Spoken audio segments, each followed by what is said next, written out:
Gary, it's great to sit down with you. Everyone, I'm here today with Gary Fogel, who is CEO of Natural Selection, Inc., a La Jolla-based company, or San Diego-based company. What was La Jolla? Yeah. A San Diego-based company that focuses on evolutionary computational methods for data analysis. Correct.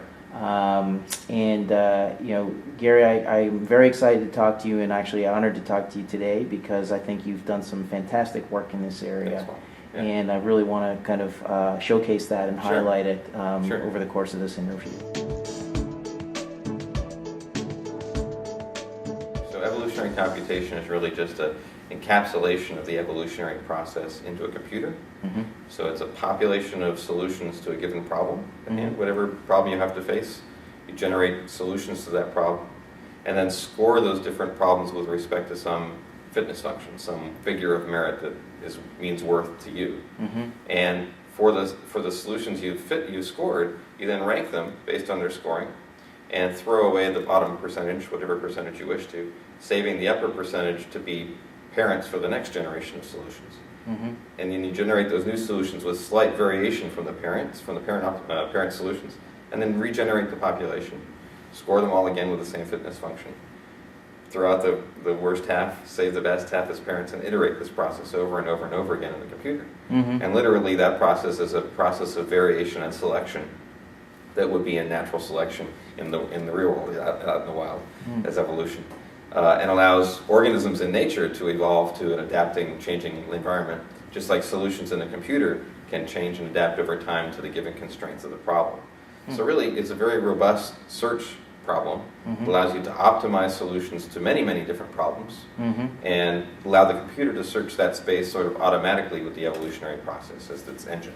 Interesting. Yeah. So let me make sure I kind of fully grasp what you're talking about here. Again, for someone who is just familiar at a high level with the types of predictive models that exist, let's just say things like cluster analysis, right, or trees, for instance.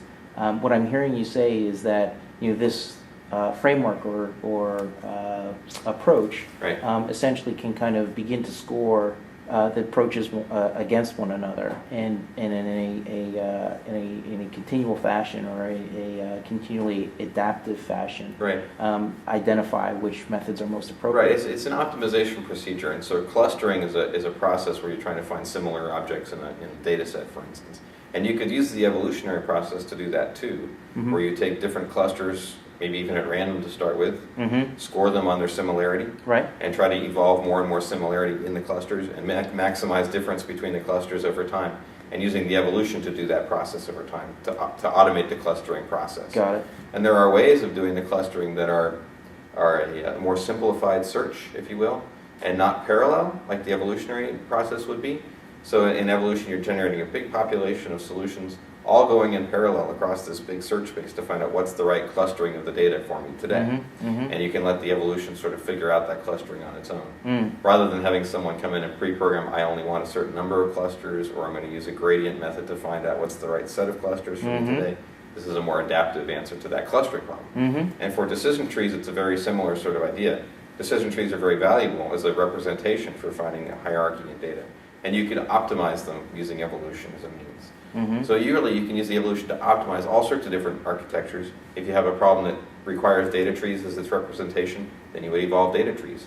Got it. If you want to have a neural network for pattern recognition from data where you take inputs and make a decision, you can optimize those neural networks with evolution and evolve populations of neural networks over time for the data. Interesting. And optimize the best pattern classifier. Now that works kind of within methodology. So I'm hearing I'm hearing about one thing, and I'm interested in two. Yeah.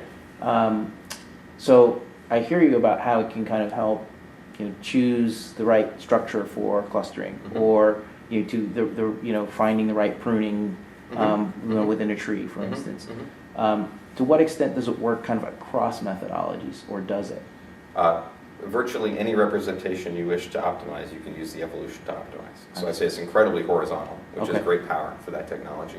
And it's been used across many different disciplines in industry and medicine and defense for different applications to optimize or identify different solutions in spaces. Okay. Where the number of possible solutions is so large that you can't do any sort of exhaustive calculation to find the right answer. You need some quick search method that's going to search this very, very large space of solutions in an efficient way. Right. And then you can use the evolution to do that search as well. Mm-hmm. So it's not only good for optimizing different representations like a data tree or doing clustering, it's good for optimizing solution spaces where you have maybe lots of potential drug shapes for a particular protein pocket. There might be 10 to the 30th possible shapes to fit the protein pocket. Mm-hmm. And you don't want to wait your whole lifetime to find what's the best shape for me in that space. You can literally start with a population of different drug shapes, score them with respect to how well they match the pocket. Those that match well get to survive to the next round with slight variation to see if you can improve upon them, and keep iterating that process over until you come across a very useful solution. Mm-hmm. And really, you've only searched a very small fraction of the space, and yet come up with a very optimal solution. Not maybe the optimal solution in the space. I can't guarantee to you that it's the best solution, Mm-hmm. but it's sufficiently good to certainly go out and test and see how it can do. Sometimes on bigger problems it does take time. The evolutionary process, it depends on processor speed of course, but it can take time to go through. I would say that some of the linear gradient descent methods are quicker, and many problems are faster than the evolutionary process, but they're going to get stuck in this space at some locally optimal solution, whereas the evolutionary process can search a much larger space. It might take a little bit more time, but you get to a more robust answer in the end. So the speed, in some cases it's faster, in some cases it's slower, and it's very problem dependent about what is the right representation for the problem, what are the right variation operators to use on the problem, what's the right selection method to use. There's lots of personal time that has to go into the development of these algorithms for the customer to make sure they're tuned for the particular problem at hand. And I think that's one of the main sweet spots of natural selection, is that we've had a very long history now since 1993 of applying these tools to different problems. And we learned over time some tricks of the trade about what to do and what not to do in certain situations for customers to sort of accentuate the process of optimization for them. Got it. Did that help answer your question? It did. Okay. It did. So let's go back to advantages. What other types of advantages do you see stemming from this approach? Sure. So I think you can look at very, very large data sets in a more robust fashion with this tool, and search them in ways that people haven't necessarily looked at before. So you're going to allow the computer now, without any pre-programmed hints about what to look for in the data, try to evolve its own answers to what it's finding in the data, rather than pre-describe what you think should be in there. And in that way, it's really a neat search of the space, and it's going to inform you as a researcher, maybe on some patterns you didn't realize that were there in the first place, but the evolution is found on its own. You can do this for games. So my brother David, who was working here at the time, did this for checkers and chess, where you're not going to pre-program the strategy of how to play the game checkers or chess, but let the evolution figure out those strategies on its own, and learn how to play along the way as it plays itself in an evolutionary context. Those that learn how to play well get to survive to the next game, and those that don't play well die off, and you keep evolving the strategy of how you play the game. And over that time, you pull out the best evolved strategy at the end and play it against people on the internet who don't know they're playing against the computer, but it ranks at the expert level, grandmaster level of play, showing the power of this evolutionary process to look at that sort of a game and figure out its own strategy with no pre-programmed expertise to begin with. Interesting. Yeah, Interesting. So you're basically just kind of teaching your model rules, like a rook can move like this. Yes, you just give it the physics of the game. Right. These are the bishop moves diagonally. That's what you can do. Go have fun. And it literally plays the evolution inside the computer over and over and over again. Those that are good get to survive. Those that aren't. They die off. And you keep evolving these models and having them learn how to play better against your opponent in a co-evolutionary sort of game inside the computer. And at the end, at any time, you can pull out the model that's best and play it against people and see how well it's doing. And in that case, it's really adaptive. It's learning as it's going, rather than just learning one time on a fixed data set. It's learning and adapting to the game as the opponents are learning to adapt to the game around them. And in that regard, it's quite similar to a business environment where you have people competing for goods in the same market space. What's the right strategies for doing the marketing? How do I know what's the right business strategy to follow in light of my customer or my opponent business strategies in that same market?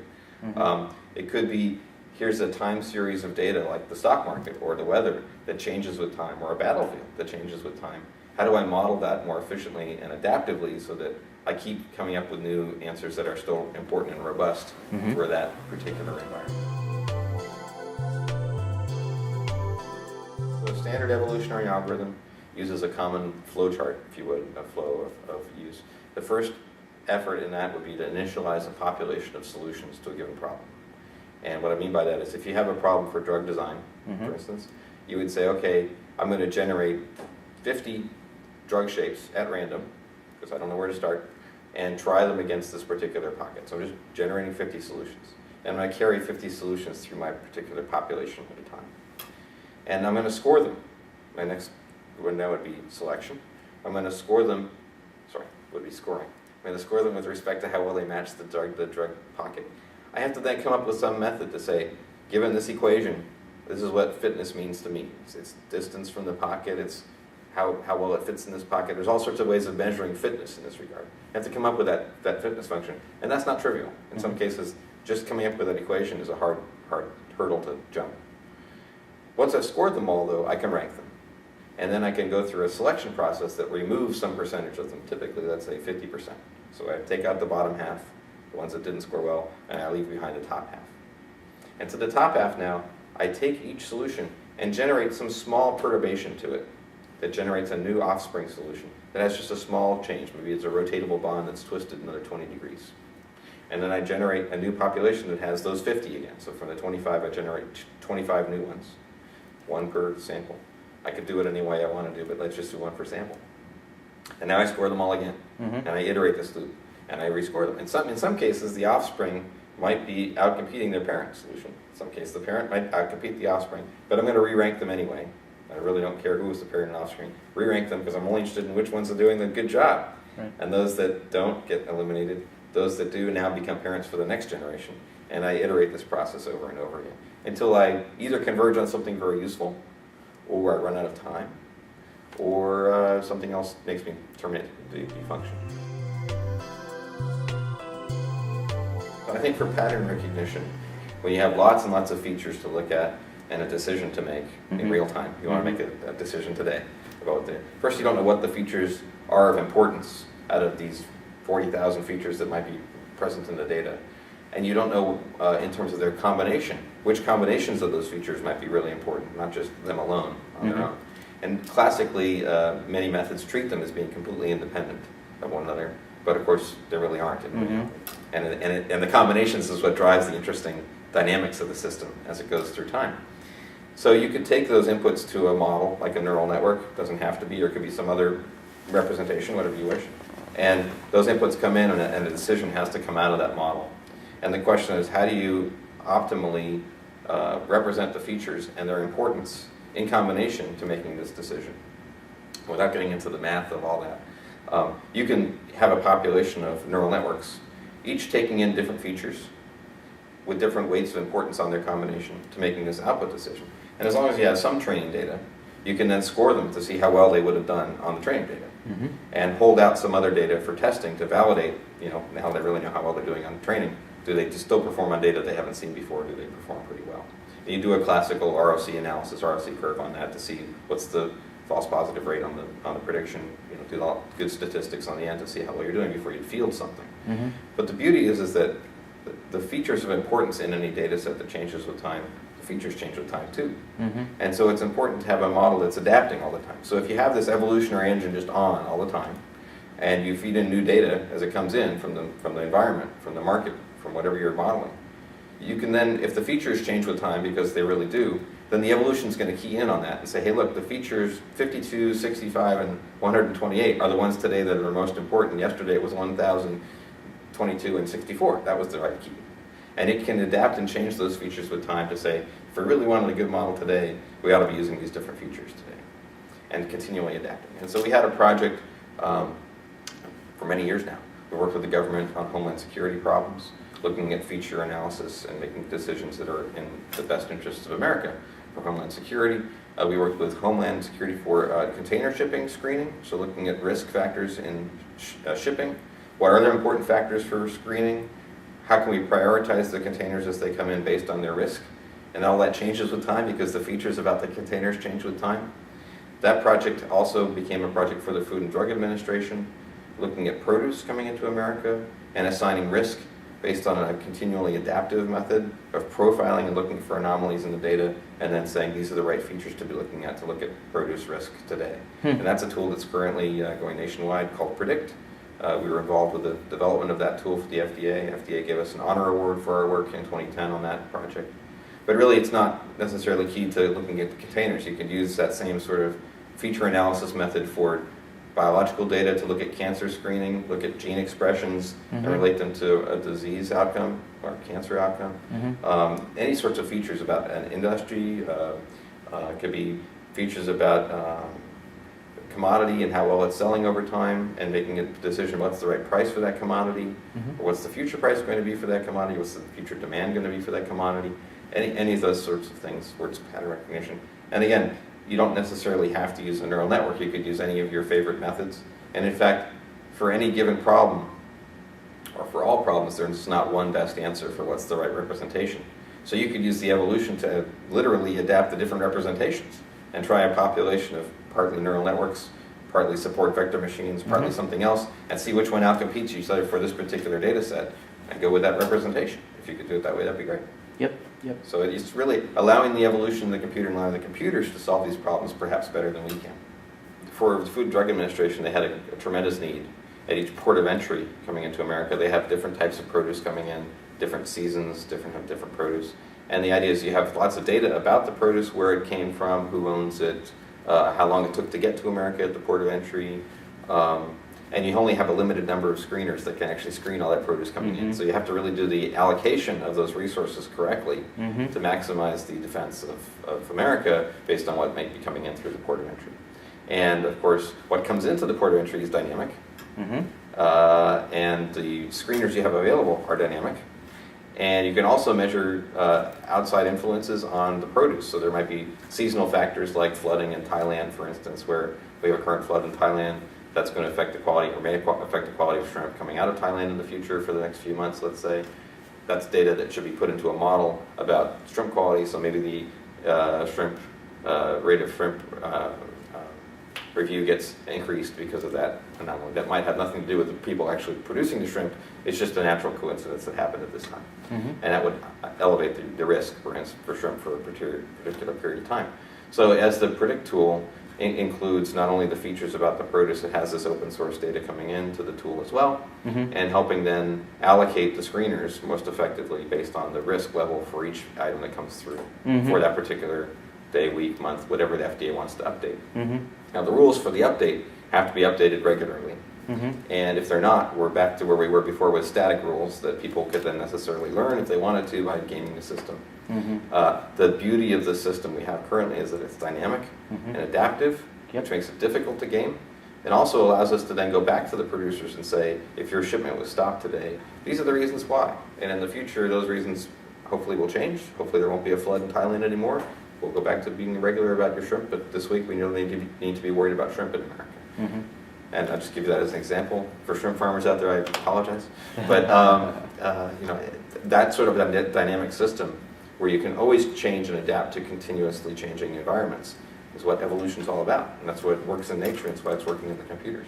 The other area that you alluded to is a little bit about sort of what's happening in kind of biology and in genetics. I mean, we sort of see, we've mapped the human genome. There is like absolutely much more data that exists out there now that than we can possibly comprehend. Where do you sort of see these methods playing a role in either drug development or treatment, help? So my background's in biology, so I've been applying these tools to biology problems for 12, 13 years now. And we've done everything from drug design for companies like Pfizer to help them come up with what is the right drug to match this particular protein shape, and literally evolve the drug shapes. It's not an optimization of a neural network. It's literally, here's the evolution of the drug shapes and what's the right one for this particular problem. We've also done problems for companies interested in cancer diagnostics, where they have tremendously big numbers of features coming out of the human genome, also proteomics and metabolomics and all these other types of methods that they can measure. And of the 50 to 100,000 features, what are the right 10 or 20 for their particular patient data set that they have that map to a disease or an outcome? We're working with another company currently called Theragens, which is taking these same tools for personalized medicine to say, given this particular data set about a drug, who's the right patient for that drug? And how do I data mine the data to say, given these particular features about the patients, this person's going to succeed on this drug and this person would, and do it as a personalized medicine approach. I think that's got a great future. There's lots of different methods and applications in biology, which make it really fun. We've done this work for the military in routing problems. So you have an unmanned aircraft. It has a certain amount of time to make a decision about what's the right route to fly. It only has a few minutes to make that decision in light of a changing battlefield. I can generate a population of routes. I can score them with respect to the mission and see how well they're going to do my mission. Those that do well get to survive to the next generation. And I keep iterating this for 3 minutes. That's all I have time for. And then that's the best mission, go do it. And then I might redo it again in a few minutes to see, I'm over here now, what's my next best mission? I keep re-optimizing my routing on board the aircraft as it's flying.